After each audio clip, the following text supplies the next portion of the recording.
نفل کے ثواب کو فرض کے برابر اور فرض کے ثواب کو 70 فرضوں کے برابر کر دیا، تاکہ امت مصطفیٰ صلی اللہ علیہ وسلم کی کسی نہ کسی صورت میں بخشش ہو جائے۔ میرے پیارے آقا صلی اللہ تعالی علیہ وسلم کے پیارے دیوانوں، اسی کے ساتھ ساتھ آقا کریم صلی اللہ علیہ وسلم نے ارشاد فرمایا، شہر اولہ رحمت واوسطہ مغفرۃ وآخرہ عتق من النار۔ ماہ رمضان کا پہلا عشرہ رحمت کا عشرہ ہے، خوب رحمت کی موسلادھار بارش ہوتی ہے۔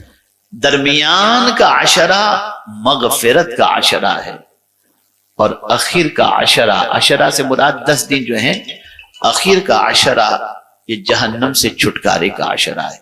تو میرے پیارے آقا صلی اللہ تعالی علیہ وسلم کے پیارے دیوانوں، اگر کوئی شخص ماہ رمضان المبارک کے شروع کے عشرے کے اندر جی بھر کر عبادت کرتا ہے تو گویا وہ اللہ کی رحمت کے اندر اپنے آپ کو نہاتا ہوا نظر محسوس کرے گا، اور اللہ کی رحمت اس پر موسلادھار برسے گی۔ میں آپ کو صرف ایک خوشی کے طور پر عرض کر دوں کہ الحمدللہ ہر سال ہماری ایک جو کتاب ہے ہاؤ ٹو اسپینڈ رمضان المبارک، اور اردو کے اندر ماہ رمضان کیسے گزاریں، تو یہ ہر سال شائع ہوتی ہے، لیکن اس سال میں نے تھوڑا سا اس کے اندر جو ہے نا وہ اضافہ کیا ہے۔ وہ یہ کیا کہ جو آقا کریم صلی اللہ علیہ وسلم نے فرمایا کہ رمضان کا پہلا عشرہ رحمت کا، درمیان کا عشرہ مغفرت کا، آخر کا عشرہ جہنم سے چھٹکارے کا، تو قرآن و حدیث میں رحمت کی دعائیں کون کون سی ہیں؟ تو ان 10 دعاؤں کو میں نے اس کتاب کے اندر شامل کیا۔ مغفرت کی 10 دعاؤں کو قرآن و حدیث میں جو ہے وہ شامل کیا، اور آخر کے عشرہ جو ہے جہنم سے چھٹکارے کا، تو اس کے سلسلے میں قرآن و حدیث میں کیا دعائیں اس کو میں نے شامل کیا، تاکہ بندہ ہر رحمت والے عشرے کے اندر پہلی رات ایک دعا بھی کرے تو اللہ انبیاء کی زبان سے نکلی ہوئی دعا والے کلمات کے صدقے میں اس پر رحم و کرم کی بارشیں نازل ہوں۔ آپ لوگوں کی خدمت میں انشاءاللہ وہ کتاب پیش کی جائے گی۔ اسی کے ساتھ ساتھ یہ بھی رمضان کا تحفہ ہے کہ شروع کا عشرہ رحمت کا، درمیان کا عشرہ مغفرت کا، آخر کا عشرہ جہنم سے چھٹکارے کا۔ اب سنیے، اور یہ وہ حدیث ہے شاید میں سمجھتا ہوں زندگی میں آپ شاید پہلی بار سن رہے ہوں، شاید پہلی بار۔ آقا کریم صلی اللہ علیہ وسلم نے ارشاد فرمایا، جو شخص رمضان المبارک میں اپنے والدین کی خدمت اپنی استطاعت کے مطابق سر انجام دیتا ہے، اللہ تعالیٰ اس پر خصوصی نظر رحمت فرماتا ہے، اور اس کی بخشش کا ذمہ اللہ فرماتا ہے میں لیتا ہوں۔ جو بچہ اپنے ماں باپ کی خدمت ماہ رمضان میں اس کی استطاعت کے مطابق کرتا ہے، اللہ اس کی بخشش کا ذمہ خود لے لیتا ہے کہ میں اس کو ضرور بخش دوں گا۔ اور جو عورت ماہ رمضان المبارک میں اپنے خاوند کی رضا جوئی میں مصروف رہتی ہے، اللہ تعالیٰ اسے جنت میں حضرت مریم اور حضرت آسیہ رضی اللہ تعالی عنہ کا ساتھ عطا فرمائے گا۔ میرا خیال ہے کہ شاید آپ میں سے کسی نے یہ حدیث سنی ہو۔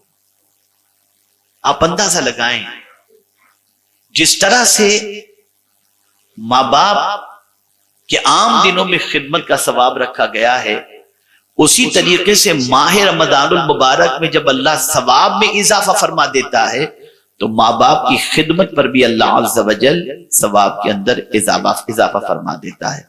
میرے پیارے آقا صلی اللہ تعالی علیہ وسلم کے پیارے دیوانوں، اب اسی کے ساتھ ساتھ ایک اور حدیث مبارک آپ سماعت فرمائیں۔ حضرت کعب رضی اللہ تعالی عنہ فرماتے ہیں، جو شخص رمضان کے روزے پورے کرے، اب یہاں توجہ چاہوں گا، بہت پرفیکٹ کریکشن کرنے کی ضرورت ہے اور کیئرفلی اس کریکشن کو کرنے کی ضرورت ہے۔ جو شخص رمضان شریف کے روزے پورے کرے اور اس کی نیت یہ بھی ہو،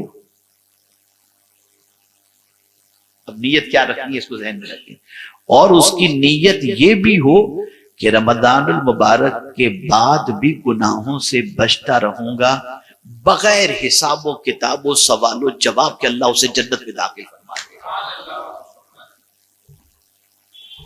یعنی ماہ رمضان کے روزے رکھتے وقت یہ نیت بھی ہو کہ ماہ رمضان کے بعد میں گناہ سے بچتا رہوں گا، تو اس کا ثواب دیکھیے آقا کریم صلی اللہ علیہ وسلم نے کیا فرمایا۔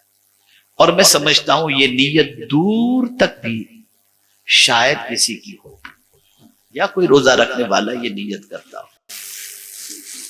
اصل میں روزہ ہے ہی اس لیے تاکہ ہم اللہ عز و جل سے ڈرنے والے بن جائیں، اور ہمارے دل میں ایک اللہ کا خوف اس طریقے سے پیدا ہو جس طریقے سے صبح صادق سے لے کر غروب آفتاب تک ہم کھانے پینے اور عمل زوجیت سے اس لیے بچتے ہیں کہ کوئی دیکھنے والا ہو یا نہ ہو، اللہ دیکھ رہا ہے۔ ماہ رمضان کے بعد بھی ہم کوئی کام کرنے جائیں تو یہ تصور ہمارے ذہن میں ہو کہ اللہ دیکھ رہا ہے، اور وہ صرف ظاہری عمل تھوڑی دیکھتا ہے، صرف ظاہری عمل نہیں دیکھتا، وہ تو یہاں کی پوزیشن بھی دیکھتا ہے۔ یعلم ما توسوس بہ نفسہ ونحن اقرب الیہ من حبل الورید۔ اللہ فرماتے ہیں تمہاری جان کے اندر جو وسوسے تمہارے دل میں پیدا ہوتے ہیں نا، وہ بھی اللہ سے چھپے ہوئے نہیں۔ اور اللہ فرماتے ہیں بندے تو جاننا چاہتے ہیں میں تجھ سے کتنا قریب ہوں؟ تیری جو شہ رگ ہے، یعنی وہ رگ جو کٹ جائے تو آدمی مر جائے، اس سے بھی زیادہ اللہ فرماتے ہیں میں تجھ سے قریب ہوں، اس سے بھی زیادہ۔ آج اگر مسلمان اللہ کی نافرمانی میں اپنی زندگی گزار رہا ہے تو اس کے کئی اسباب میں سے ایک سب سے بڑا سبب یہ بھی ہے کہ بندہ اپنے رب کی قدرت، اس کے علم کے بارے میں نہیں جانتا کہ وہ کتنا علم والا ہے اور کہاں کہاں وہ ہماری زندگی کے ہر عمل کو دیکھتا ہے، کہیں بھی کریں۔ بلکہ اللہ عز و جل فرماتا ہے ان اللہ لا یخفی علیہ شیء فی الارض ولا فی السماء، بے شک زمین و آسمان کی کوئی چیز ایسی نہیں جو اللہ سے چھپی ہوئی ہو، ہر چیز کے بارے میں اللہ جانتا ہے۔ اب اس کو دلیل کے طور پر سمجھاؤں گا تو تھوڑا سا ایمان تازہ ہوگا۔ ایک غار کے اندر چونٹی بھی رہتی ہو تو اللہ وہاں بھی اس کا رزق پہنچاتا ہے، اس لیے کہ جانتا ہے کہ میری مخلوق کہاں موجود ہے۔ سمندر کے اندر رزق پہنچاتا ہے اس لیے کہ وہ جانتا ہے کہ مخلوق میری سمندر کے اندر بھی موجود ہے۔ تو عرض کرنے کا منشا یہ کہ ہم کہیں بھی چھپ کر کے اس سے گناہ نہیں کر سکتے۔ آدمی کہیں بھی ہو اللہ سے چھپ نہیں سکتا، اللہ عز و جل سے اس کے اعمال بھی پوشیدہ نہیں رہتے۔ تو نیت درست رکھیں۔ اب 90واں انعام ماہ رمضان المبارک کا، آقا کریم صلی اللہ علیہ وسلم نے ارشاد فرمایا من صام رمضان ایمانا و احتسابا غفر له ما تقدم من ذنبہ، جس نے بحالت ایمان ثواب کی نیت سے رمضان کے روزے رکھے اس کے پچھلے گناہوں کو اللہ معاف فرما دیتا ہے۔ فنش، دفتر سے گناہ نکل گئے۔ حضرت جابر ابن عبداللہ رضی اللہ تعالیٰ عنہ بیان کرتے ہیں کہ رسول اللہ صلی اللہ علیہ وسلم نے فرمایا، اب غور سے سنیے گا، حضور صلی اللہ علیہ وسلم نے فرمایا میری امت کو ماہ رمضان میں 5 تحفے ملے ہیں جو اس سے پہلے کسی نبی کو نہیں ملے، کسی نبی کی امت کو نہیں ملے۔ یہ 5 تحفے کسی نبی کو یا کسی نبی کی امت کو اللہ نے نہیں عطا فرمائے، ماہ رمضان کے 5 تحفے سنیے۔ اللہ اکبر۔ آقا کریم صلی اللہ علیہ وسلم ارشاد فرماتے ہیں جب ماہ رمضان کی پہلی رات ہوتی ہے تو اللہ تعالیٰ ان کی طرف نظر التفات فرماتا ہے، اور جس پر اللہ کی نظر پڑ جائے اسے کبھی عذاب نہیں دے گا۔ یعنی جیسے ہی ماہ رمضان کی پہلی رات آتی ہے تو میرا رب حضور کی امت پر نظر محبت فرماتا ہے، اور جس پر اللہ نظر محبت فرما دے اللہ پھر اس کو عذاب نہیں دے گا۔ یہ ہے ماہ رمضان۔ سوچو آپ، کوئی معمولی مہینہ نہیں آ رہا ہے، بہت مقدس مہینہ، بہت عظمت والا مہینہ آ رہا ہے۔ دوسری نعمت کے بارے میں آقا کریم صلی اللہ علیہ وسلم نے فرمایا شام کے وقت، قربان جائیے میرے آقا کی عظمت پر، شام کے وقت اس کے منہ کی بو اللہ کو کستوری کی خوشبو سے بھی زیادہ اچھی لگتی یعنی روزے دار کے منہ سے شام کا تذکرہ حضور نے فرمایا، اس لیے کہ پورا دن بھوکے پیاسے رہ کے شام کو منہ سے تھوڑی سی اسمیل آنی شروع ہو جاتی ہے، لیکن قربان جائیے اس منہ سے نکلنے والی بو بھی میرے رب کو کستوری سے زیادہ پسند آتی ہے۔ وجہ کیا ہے؟ بندہ بھوکا ہے تو میرے لیے، پیاسا ہے تو میرے لیے، عمل زوجیت سے بچا ہے تو میرے لیے۔ اب بندہ تو ساری چیزیں میرے لیے کر رہا ہے، اب تیرے کپڑوں سے بو آئے کہ تیرے منہ سے بو آئے، میں ان چیزوں کو حقارت کی نظر سے نہیں دیکھتا۔ اب تو نے تیرے منہ کو ان چیزوں سے بچا کے رکھا ہے تو تیرے منہ سے آنے والی بو کو میرے نزدیک کستوری سے بھی زیادہ میں اسے پسند فرماتا ہوں۔ اندازہ لگائیں میرے پیارے آقا صلی اللہ علیہ وسلم کے پیارے دیوان۔ ایک اور بات یہاں پر تھوڑا سمجھنے کے لیے میں آپ کے سامنے عرض کروں۔ سیزن کا ٹائم ہوتا ہے نا، آپ میں میکسیمم کاروباری لوگ ہیں، تو سیزن کا ٹائم ہوتا ہے تو کیا کرتے ہیں؟ یار بڑا پاؤ منگا لو، کچھ بھی منگا لو، کھانے جانے کا ٹائم ہے، ٹفن رکھ دو، رہنے دو۔ صبح سے لے کے رات تک آدمی محنت کرتا ہے، لیکن شام ہوتے ہی اس کا چہرہ اتر جاتا ہے، گھر پہنچتا ہے بہت تھکا ہوا ہوں، پہلے شاور لے لوں، فریش ہوں، یہ ساری چیزیں ہوتی ہیں، چہرے کا رنگ پھیکا ہو جاتا ہے۔ لیکن ماہ رمضان میں بھوکے رہنے کی وجہ سے، پیاسے رہنے کی وجہ سے چہرے کا رنگ پھیکا نہیں ہوتا، چہرے پہ نور نظر آتا ہے۔ یا اللہ یہ ماجرا کیا ہے؟ تو جواب ملے گا اللہ کی اطاعت میں تو بھوکا رہے، تیرے چہرے کو منور کرنا یہ رب کے دست قدرت کے اندر ہے۔ یہ ماہ رمضان۔ تیسری نعمت، اللہ اکبر، آقا کریم صلی اللہ علیہ وسلم ارشاد فرماتے ہیں فَإِنَّ الْمَلَائِكَ تستغفر لهم فی کل یوم و لیلہ، فرشتے ہر دن اور رات ان کے لیے بخشش کی دعا کرتے رہتے ہیں۔ یہ نعمت امت مصطفیٰ صلی اللہ علیہ وسلم کے علاوہ کسی امت کو اللہ نے نہیں عطا فرمائی۔ ماہ رمضان کے اندر جو بندہ روزے سے ہوتا ہے، اللہ کے معصوم فرشتے دن میں اور رات میں اس بندے کے لیے مغفرت کی دعا کرتے رہتے ہیں۔ میں آپ کو ایک یہاں ایگزامپل دوں۔ آپ میں سے بہت سارے لوگ کسی نہ کسی کو اپنا بزرگ مانتے ہوں گے، اور ان کے پاس جا کر کے آپ کہتے ہوں گے کہ ہمارے لیے دعا کریں۔ اچھا یہاں ایک اور بات میں آپ کے سامنے عرض کروں۔ بارش نہیں ہوتی نا، تو نماز استسقاء ادا کرنے کے لیے جب میدان میں جاتے ہیں تو فرمایا گیا چھوٹے چھوٹے بچوں کو بھی لے کر کے جاؤ، جانوروں کو بھی لے کر کے جاؤ۔ یا اللہ ماجرا کیا ہے؟ بارش نہیں ہو رہی، اب جانور کیا کریں گے، چھوٹے بچے کیا کریں گے؟ تو جواب ملے گا یہ بے گناہ ہیں، ان کو لے کر کے جاؤ، ان کی وجہ سے اللہ تمہاری دعاؤں کو قبول کر لے گا اور بارش نازل فرما دے گا۔ تو فرشتے بھی معصوم ہیں، ان سے گناہ ہو ہی نہیں سکتا، ہو ہی نہیں سکتا۔ اپنی قسمت پر ناز کریں ہم کہ ماہ رمضان میں وہ معصوم فرشتے روزے دار کے لیے صبح و شام دعا کرتے نظر آتے ہیں۔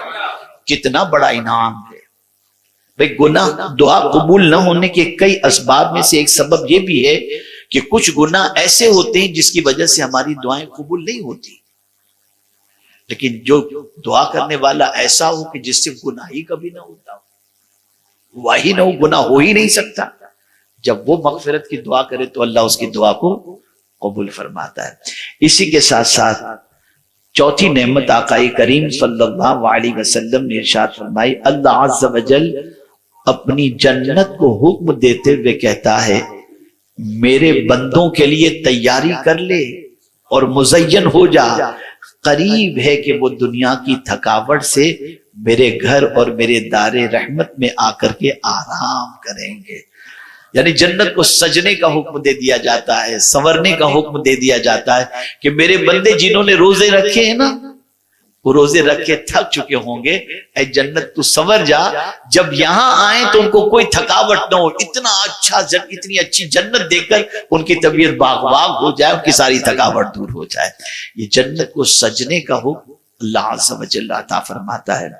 اور اسی کے ساتھ ساتھ میرے پیارے آقا صلی اللہ علیہ وسلم کے پیارے دیوانوں، رسول اعظم صلی اللہ علیہ وسلم نے ارشاد فرمایا اذا کان آخر لیلۃ غفر له جمیعا، جب رمضان کی آخری رات ہوتی ہے تو ان سب کو بخش دیا جاتا ہے، سارے روزے دار کے اللہ مغفرت فرما دیتا ہے۔